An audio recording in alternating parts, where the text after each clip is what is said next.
Richard Hart is busy unclogging, and I am serious, he's busy unclogging the Pulse Chain bridge. And one of the things that you realize is how much of a success it has been. Like right now we have $63 million that has been deposited into the bridge, and 31% of that has been processed, meaning there's about $40 million that's waiting, ready to be deployed on Pulse Chain. So Pulse Chain has been an extraordinary success. If we look at the numbers as well, we see a lot of money that has been burnt, a lot of Pulse and a lot of Pulse X that has already been burnt with those good old buy and burn transactions. I think almost 15 billion burnt of Pulse X and almost a billion Pulse tokens that have been burnt. And we start to see the growth that's happening within the ecosystem. But the one thing that I'm most excited about is this, right? So we have had a lot of gatekeeping for Hex, and it appears that the same players that gatekept Hex are trying to gatekeep Pulse Chain as well. But one thing that I'm starting to realize is we're starting to see some new players come into the game that will refuse to do any gatekeeping. Let's say if Pulse Chain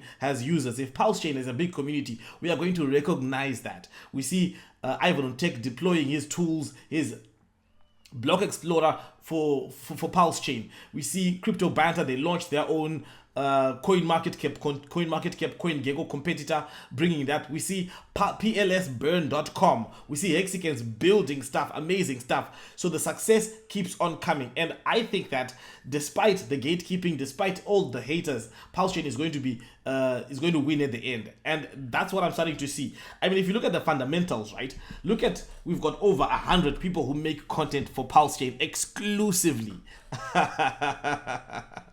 We've got people who committed to building over 200 projects when Pulse Chain was just still a story that we are going to have a blockchain soon. When Pulse Chain was just in the beginning phases, we had over 200 teams that were talking about building. We see what's happening with TrustSwap coming into the ecosystem, saying that they're going to be deploying a lot of liquidity through the bridge for their trading pay. And one of the interesting things that I saw, I haven't really looked at it recently, but if you look at TrustSwap, their token has a market cap of 21 million on Ethereum. And on Pulse Chain, last I checked, it was 3 million. And I think that the TrustSwap token can easily flip the Ethereum version, because what they are is a launchpad. And the best place for a launchpad is a new ecosystem.